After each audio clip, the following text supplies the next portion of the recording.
What's up, you guys? This is Rob from The Gay Guy Plays, and today on The Daily Grind, we're just going to be doing a little bit of housekeeping because there are some exclusive events that are coming to an end. So, first and foremost, to all of you guys that entered in the big 2,500 Platinum giveaway on last week's TennoCon 2017 video, all of the winners can be found in the description box below. Just note, I have sent your names over to DE Taylor, and she will be distributing the Platinum to their specific platforms. So, you just keep that in mind. She's going to work on it. It might take a day or two, but it's on its way, okay? Now, the next reminder I wanted to put out there is that the free Prime with Prime promotion is coming to an end July 27th. Now, the posting date of this video is July 25th, so y'all have like 2 days for this. Now, the big reason that I wanted to remind you about this is because of the fact that there is an exclusive signed on that comes along with it. I don't know if that signed on is ever going to return in any way, shape, or form, but I know that there are going to be people out there that kind of, you know, want to collect everything, so this might be your only shot at getting it. You know, I don't want like an Excalibur Prime issue coming up. You're like, I wish I could have had that signed on it, if only. So I want to make sure that you guys go ahead and get your hands on this. In addition, if you already have Frost Prime and you're like, I don't really care about that, I want to kind of point out that you can sell the Frost Prime to get yourself a free Warframe slot. So if you are planning on crafting a new Warframe in the future, this is going to save you at least a little bit of Platinum for picking up that slot, and you'll get like the Dragon mod pack, which I don't think anybody really cares about, but you know, it's extra stuff, so why not do it? I'm gonna go ahead and leave a link in the description below, just so that you guys can kind of, you know, take care of it real quick. And that's pretty much the end of that. Let's go ahead and move on to the next thing. So following that exclusive up, we've got the Prime Vault being re-vaulted on August 1st. So make sure you get all of your farming things ready. I'm already kind of like in full farm mode. I'm like, I gotta get all of these goddamn relics. Mainly because of the fact that I don't believe that Rhino Prime has ever been unvaulted before, and I don't believe that he was available via relics before. So you know, when I actually started out, you know, they did the whole relic system, there was actually, at least to my knowledge, there were no Rhino Prime relics currently in the system. So this is going to be like the first time that he's had relics out, to the best of my knowledge. I'm going to be completely honest with you, but this is the first time that I believe he's been out. So I want to go ahead and farm all of that, because once he goes back in the vault, that is going to be a big cash cow for Platinum. I'm telling you, like 3-4 months down the line, his blueprints are going to cost a good chunk. Maybe not like insane prices that they did before the unvaulting, but legitimately you're gonna have a good chunk there. In addition, everybody who has not at least gone and picked up the TARDIS Prime set, who hasn't already had the TARDIS Prime set, I'm gonna highly push you guys, because I know that there are gonna be people that are gonna be out there and gonna be a little bit bitter if they don't get their hands on it now. There's going to be some people kicking themselves, alright? And I don't want anybody kicking themselves. We'll actually go ahead and jump into some customizations and some kind of like recommendations as to where you should go ahead and farm all of these relics next. Alright, now I got a couple questions as to some frames that the TARDIS Prime armor look good in, because I know that I haven't kind of covered it in the past, and you guys know that I'm very, very picky when it comes down to my armor, so I actually prefer the TARDIS Prime on frames that are a little bit simpler, mainly because of the fact that the TARDIS has a lot of like things going on with it. There's a lot of gold that's happening, there's energy effects that are coming off of it, but when you put it on a frame that's a little bit simpler, even like Rhino Prime level, I feel like, you know, he's got some details on him, he's got some flourishes on him, and he has a bigger frame, but you can see that it actually works on him really well because he's not too cray. The thing that I've always kind of pointed out though is one of the big things with the TARDIS Prime armor set is that it does not take colors the exact same way that the rest of the frame does, so you're gonna have to come up with your own separate color schemes. And I have my favorite kind of like shades to go to when it comes to like prime coloring. If I were to use those shades, and I kind of don't want to do it right now because I'm really, really worried that I'm going to fuck up this look. I'll do it. I'll copy over the colors for the sake of the video. But what it does is if you copy over those same colors, it just does not take the same way on the TARDIS as it does on the actual frame itself. I don't know what it is. Textures are weird. So I tend to have to go into the smoke palette for the darkest darks. And kind of just play around with everything else to figure it out. The metallics are fine though, but you're gonna see what I mean here. I'm angry. Boop. So you can see right there, that those are the colors that are actually pulled from the Warframe itself. and you can see that they're like a little bit washed out. They're not reflecting the exact same way that they did on the normal frame. So it definitely bugs me a little bit, so I feel like I need to go into certain palettes and I need to darken it up, like with the smoke palettes, or actually going and selecting a couple shades darker on some of the other frames you have to go into. Let's show you another frame, a little bit of Tenogen now. Alright, now as you can see here, this is the Psycho skin, or Psycho skin, I don't really know how to pronounce it, for Nyx, and I think that it's a perfect fit for this one. There's a lot of shapes that kind of like mimic very, very well into it. I think it looks absolutely fantastic on her because the actual design of the frame itself is not like overly done and overly crazy. I feel like it mimics certain things very, very nicely in the design, and of course that metallic is absolutely gorgeous on it. Again, I'm putting this on a frame that's not too heavily detailed. If you were trying to do this on another skin that is like has metal all over the place, it's just gonna clash really, really badly. I'm not a big fan. You know, it's kind of like you can't wear too many accessories at once, or else you're gonna want to gouge your eyes out. It's always like take off one accessory before you leave the house. This is kind of like the way that I like to do it. Not too much. Keep it on a frame that's a little bit simpler, and you know, it'll kind of add the details itself. Also make sure, as you can see here, I've had to go darker on many of the colors, mainly because of the fact that the TARDIS does not accept. It does not accept colors the same way that the rest of the set does, so definitely keep that in mind. And I wanted to go ahead and toss you guys one more before we jumped into all of the interception stuff, but I'm actually a big fan of this on Mesa Grax. A lot of her in general is fairly, I won't say it's simple, and I feel bad saying that, oh yeah, on the simpler frames, on the less complicated frames, but you know, her outfit is a little bit, it's not crazy. It doesn't have all these extra biddly bops everywhere, but it's kind of like great because the TARDIS Prime can kind of like sit on certain areas that don't necessarily have a lot of craziness to them, and I feel bad because I love this kind of like quilted pattern that's on her shoulders. But after trying it out a little bit, I felt like it was really, really a good look. Notice one thing though, I did leave off the chest, and that is one thing that I tend to do with the TARDIS Prime set. I either tend to leave off the chest or I tend to leave off the greaves, just depending on the frame and kind of like depending on what I want the frame to do. Mesa just in general has issues with like chest plates. Sometimes they look great on her, sometimes they don't sit on her quite right. And personally me, I kind of like to leave that open because she's got that great detailing of the, I guess you would say, I don't even know what those things are. Grenades, canisters, like Mesa doesn't have grenades anywhere on her, but I mean, that's the way she's designed, so I'm gonna assume that that's what they are. But I like to kind of leave that area open because I really like this design. In this case, the only thing that we're really covering up is just a couple texture details on the knees and a couple texture details on the shoulders, which I think are okay. And there's ways to actually make this even look a little bit simpler, but I kind of like the look overall. I kind of like feel like it feels really, really well. So for those people wondering what I would use the TARDIS Prime on, these are just some of the candidates. Feel free to play around, you know, get your hands on it and see what it works well on for you. Now, when it comes to relic hunting, I definitely have my favorite spots. So for like Neo and Axii relics, I really like going to Eris, and I like to go to Xeni. This one is Infestation. It's really, really easy. The map isn't too big, and it's pretty populated, so you're actually going to see a good amount of people on there. However, if you get really tired of that, you know, sometimes you burn yourself out, and that's kind of what happens. So if you really want to mix it up, another decent spot, and it's not like as populated as Xeni is, but usually you'll get squads that like fill up pretty easily, is if you go to Bariena. That one's a really good spot to kind of like farm, and that one is more Grineer centric. So, you know, if you're just feeling in the mood to mix things up, that's definitely a good spot. Another place, if you want to do the Miso Neo, you can go ahead and do, there's two different spots that I really like.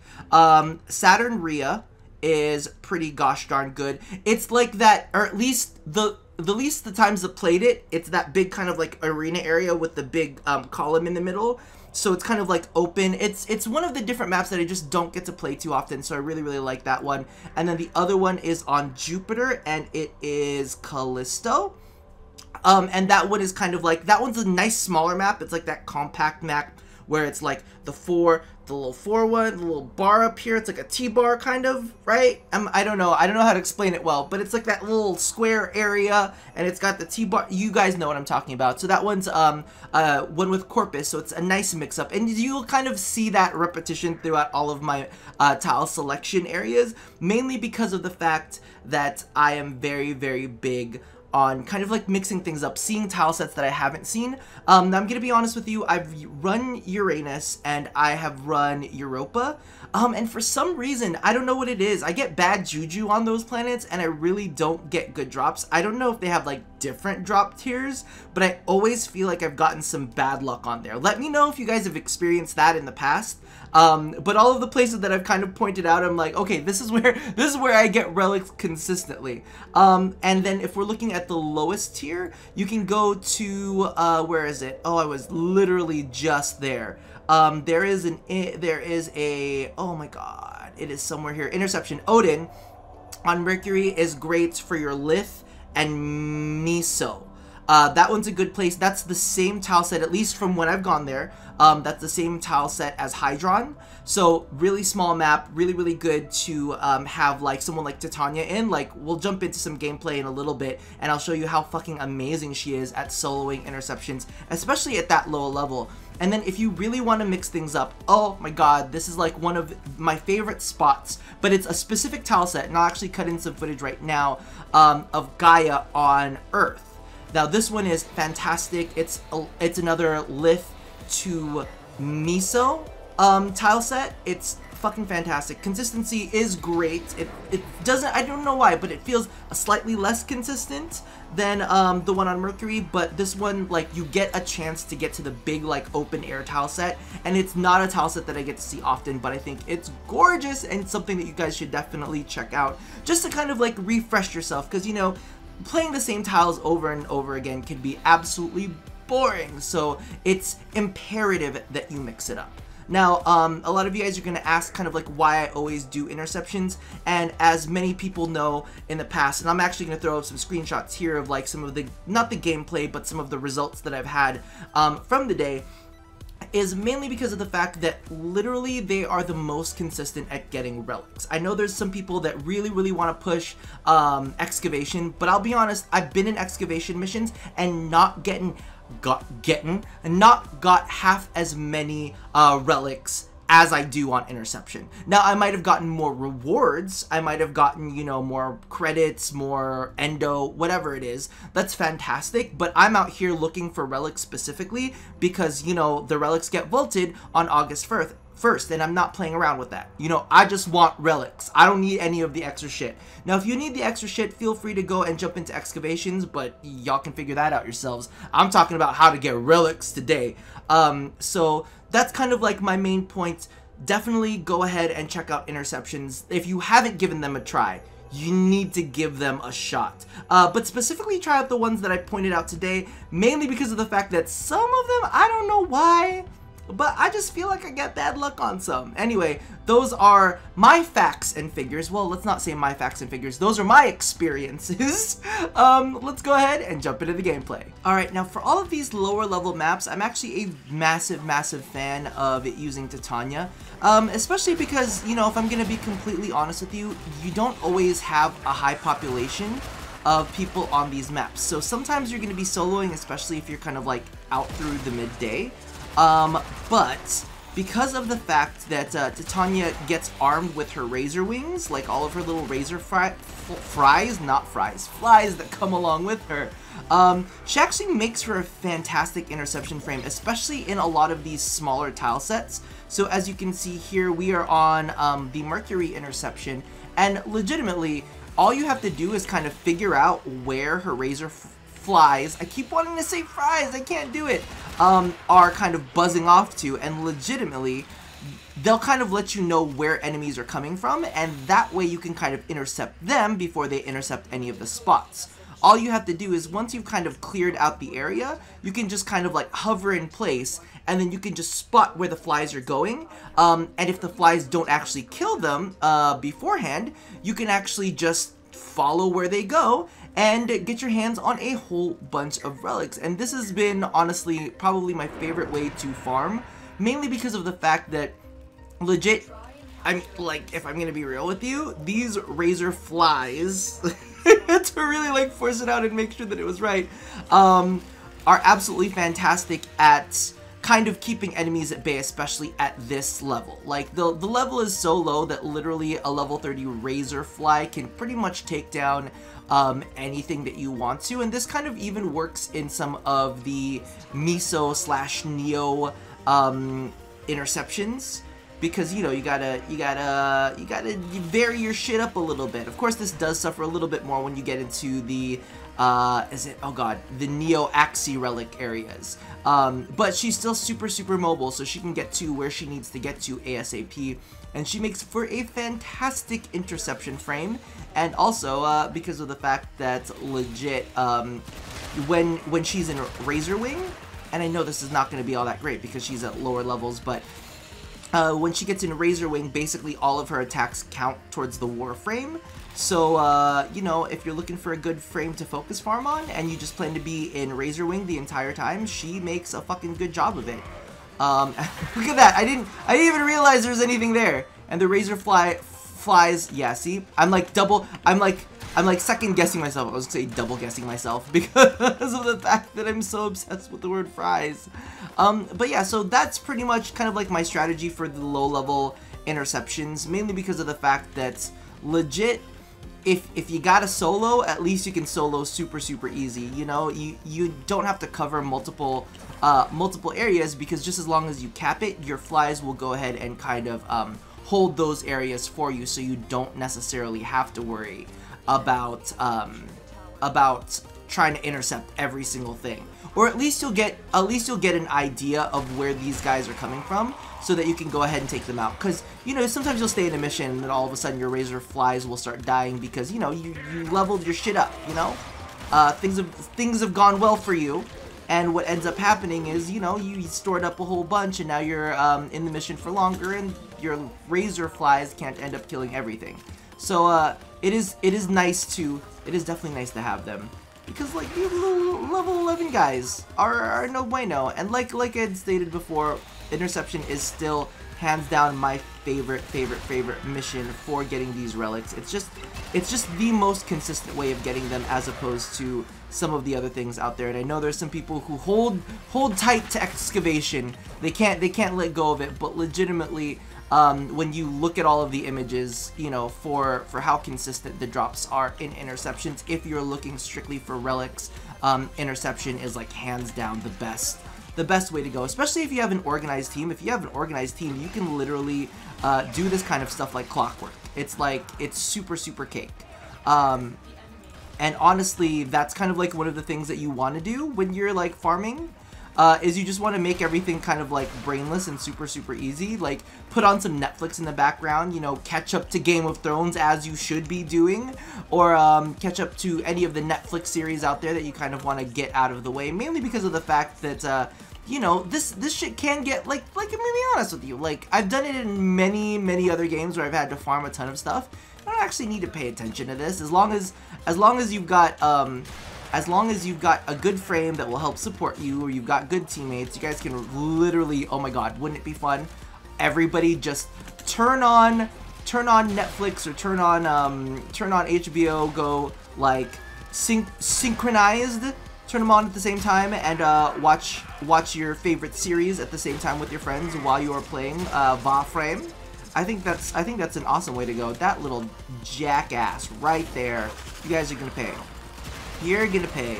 And I think it's a great way to kind of, like, you know, keep yourself from getting too bored doing things, because legitimately every game has a grind, and this is just the easiest way to kind of like stop yourself from feeling that grind. And it's like not too hard either. This is one of those things that I've always said, like, you can future-proof your account with. That way, if you ever are in need of platinum, there was a couple of times in the past where I'm like, okay, I cannot allow myself to buy platinum, but I need platinum right now.